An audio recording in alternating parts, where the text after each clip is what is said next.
The Astros are going to the World Series for a number of reasons.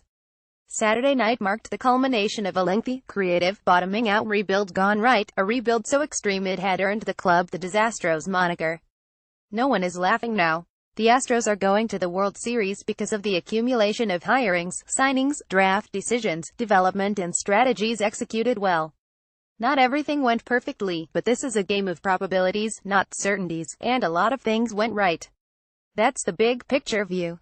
The smaller sample truth is they needed a Game 7 to win Saturday night to have such a happy narrative be written, to advance to a second World Series appearances in franchise history. The Astros needed to match the moment and they did. The Brian McCann trade was a big deal on Saturday for his deft catch of an accurate and gusty Alex Bregman throw home to cut down Gregory Bird in the fifth. The play kept the score 10 Astros advantage. In the bottom half of the inning, McCann later added a torrent double to extend the lead to 40. Game 7 starter Charlie Morton was signed by Houston to a 2-year, $14 million deal in the offseason after a roller coaster of a career. The deal struck some as curious given Morton's spotty health and performance history. But Morton was a buy low speculation ad that has produced plenty of value. The Astros saw that Morton's stuff had played up in 2016 when Morton simply decided to try to throw harder and miss more bats, and Morton's stuff had never been better in 2017. It was rarely as good as it was Saturday night. Morton, who has struggled mightily throughout his career when facing an opposing lineup for a third time, was not permitted to face the Yankees lineup for a third go-round despite 5 shutout innings Saturday. Morton essentially became the 1A portion of a tandem start with Lance McCullers as the 1B pairing. The Astros have been most aggressive organization in regard to tandem starts in the minors. This strategy alone is something of a victory for the sabermetric community. And as Dave wrote leading into the game, A.J. Hinch appeared to be losing faith in his bullpen. So plan A was for McCullers to be the bullpen. Morton handed the ball over to McCullers, who recorded his first save with 4 dominant innings. But it was an unusual outing, even for McCullers.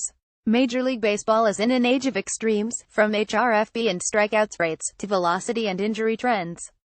It's also in an age of extreme breaking ball usage. Pitchers like Rich Hill and McCullers have questioned the necessity of having their fastball be a primary pitch. Among pitchers who threw at least 100 innings this season, McCullers led the sport in curveball usage 47.2%, and Hill was a distant second at 39.8%. Hill's curveball was less effective this year, which likely explains the decline. McCullers has been part of the wave pushing the game to new frontiers, questioning everything, but even he had never been as extreme as he was Saturday night. McCullers threw 54 pitches, striking out 6 and allowing just 1 hit. Of those 54 pitches, 41 were curves, a 75% rate. His previous career high for curveball usage in an appearance was on April 4 when 168.9% of his pitches were curves. How good was the pitch? FS1 commentator John Smoltz joked McCann didn't even need signs behind the plate. The Yankees knew what was coming and it didn't much matter. McCullers finished the game with 28 consecutive curves. The following is a brief sampling of the quality of the pitch. Starlin Castro has no chance in 7th, nor did Chase Headley or Aaron Judge in the 8th. McCullers entered the game as something of an experiment. He was an overslot signing in the Carlos Correa draft as the Astros tried to manipulate the new draft spending caps. He is extreme in regard to pitch usage. And now he tandemed a team into the World Series. He was old school in his desire for the ball, said McCullers to Ken Rosenthal on live television after the game. One told A.J. Hinch after we lost Game 4, "I don't care what my role it is, I want the foo, I want the ball in Game 7, said McCullers, catching himself before using an expletive descriptor.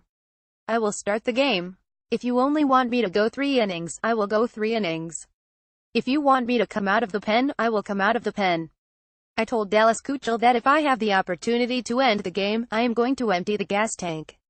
And he did if he was drawing from a reservoir of curveballs.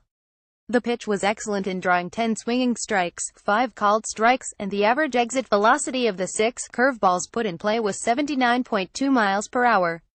It was McCullers out there to finish the game, but in a very unconventional, a very Astros way as a tandem starter, with a primary pitch as a curveball, a former overslot draft pick who was part of one of the more creative and dramatic rebuilds in MLB history. And if it was not already, the journey can be considered a success for the team, for the individual, for a city that so desperately needs something to cheer for. This city, they deserve this, McCullers said. For Houston, for the Astros, McCullers authored a perfect ending to American League play. Now, a final chapter, and the Dodgers await.